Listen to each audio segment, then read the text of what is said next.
Welcome back to the channel that everyone just loves. Like Roger Dyer here, who brought vaudeville to my attention. I didn't know what it was till this comment, and to be honest, I still don't. So, how are we at holding on to cash? If the answer is not very, there might be some takeaway today. And let's talk about that red metal that so many are just too good for. Pull up a hot cup if you got one. I think this is going to be a good one. Let's see who yesterday's first was. Who do we honor this morning? All right, looks like we got a winner. We got a winner. Congratulations to the one, the only, Psycho Silver, one of the illustrious 2025 first class thousandaires. So we're gonna hit two birds with one stone. Where have I heard that before? Two birds, one stone?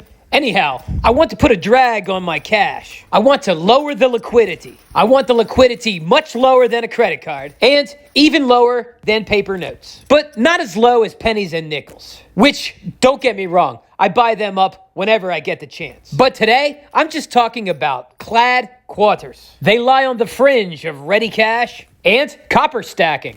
Now, I understand if you're too busy for copper. Maybe your time is very valuable. The way I see it is, if I'm going to be my own bank, yeah, I want the gold reserves, I want the silver, and I want heavy stockpiles of copper. You may have heard something like gold is the money of kings, silver is the money of gentlemen, and copper is the money of the common man. Well, at heart, I consider myself part of the merchant class. And I want to be ready to do business with everyone. Back to cash, though, and lowering my liquidity. It doesn't take long to roll up some quarters if we want to buy something, or perhaps pay off a debt. But they're just enough of a hassle to quiet the voice of impulse spending. How you gonna impulsively spend a bunch of quarters? Ugh, I got a slick one here. It's already not worth that much. That bad boy's been used. Another thing, these are readily available. You just pull into a car wash or a laundromat, put a 20 in now and then. And start filling a big water bottle or jug or something. Or just throw them in the trunk of your car. Now you got this cash building up. You don't quite know how much is there, which is good, so your brain doesn't come up with ideas on what you could spend it on. And then if an emergency or an opportunity should arrive, well, you just roll them up. And then you're surprised. You're like, I got several $100s here. I've got $1,800 here. Who knows how much it will be depending on what you put them in. And say a little time goes by and inflation spikes up. I think they canceled the penny. It won't be long till they cancel the nickel, or at least change it to a cheaper metal. If inflation spikes up, I think that's pretty guaranteed. And then, next up for currency debasement, clad quarters and dimes. A guilty pleasure of mine. I'm a bit ashamed, but I'll tell you what it is. Once in a while, I like watching copper stacking channels. And I start wishing I could just say, the heck with it. I'm going to order some copper bars. I'm going to order a bunch of copper rounds. The heck with investing. I just want to be happy.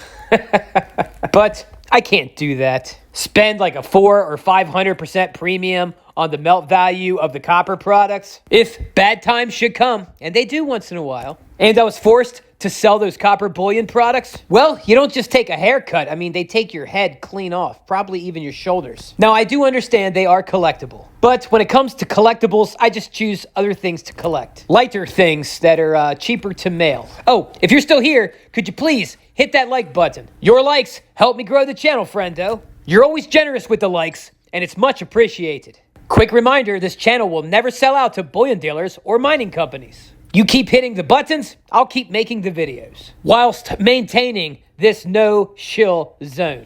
So, in case you don't already know, this is how I stack copper. I sort pennies, and I keep all of the pre-1982s, and I occasionally buy nickels from the bank. If I could get a box of nickels every week, I would probably buy it, or exchange for it. I got a friend with a business account, and he claims he can't always get them. If that's not the case, maybe he's just sick of hauling around nickels for me. My goal is a 5-gallon water bottle filled in every room of my home. I gotta keep them separated so I don't destroy the floors. I would like a house with a concrete basement one day, or a barn, or a big garage that I could just fill like a dragon's lair with nickels. And if it should ever get robbed, the crooks would likely die from actually doing a hard day's work.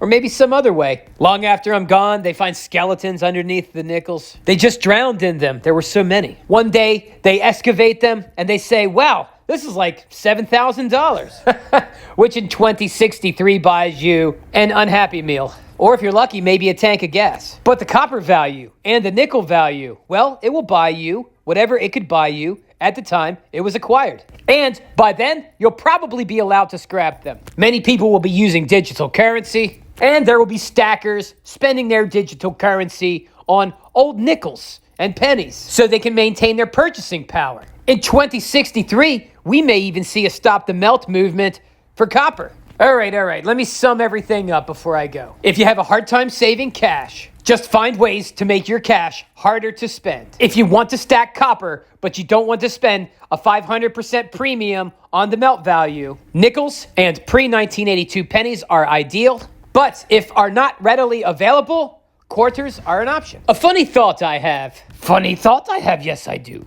I hear people talk about collapsing banks by speculating with silver. And I'm not saying that can't be done. I'm sure it can be. But I believe if a small percentage of people just simply demand their paychecks in coinage and even spend in rolls of coinage, I think the system would be collapsed in a week. Remember the flu season in 2020? Coinage was running out. Many people don't know most of our currency is actually just computer entries. That's right. We're already using a digital currency. So creating dollars on computers, not so expensive. Printing dollars, not so expensive, but much more than computer entries. Minting coinage, way more expensive than paper notes. And of course, exponentially more expensive than computer entries. Yeah, infinitely more expensive than computer entries. And if that was done, if people demanded coinage, I don't think the big banks could short the coinage. If you need to spend it, you just spend it. And when you cash your paycheck, you just demand it all in coins. That would be like guaranteed deflationary cycle. Unless I'm missing something. I probably am. This is just some thoughts I'm having with my coffee in the morning. How about you? You got any thoughts? Please put them in the comments below. And if you're curious what those thoughts might be, by all means, check the comments below. I don't think I'm the smartest guy in the room. I'm just pretty good with the video editor on my phone, and I have absolutely no life, so I have time to make these videos in the morning. Let me know what you think. Did you enjoy the video? It's all right if you didn't and you want to leave a nasty comment. I may even open with that comment tomorrow. Everyone can't be happy all at once. I understand that.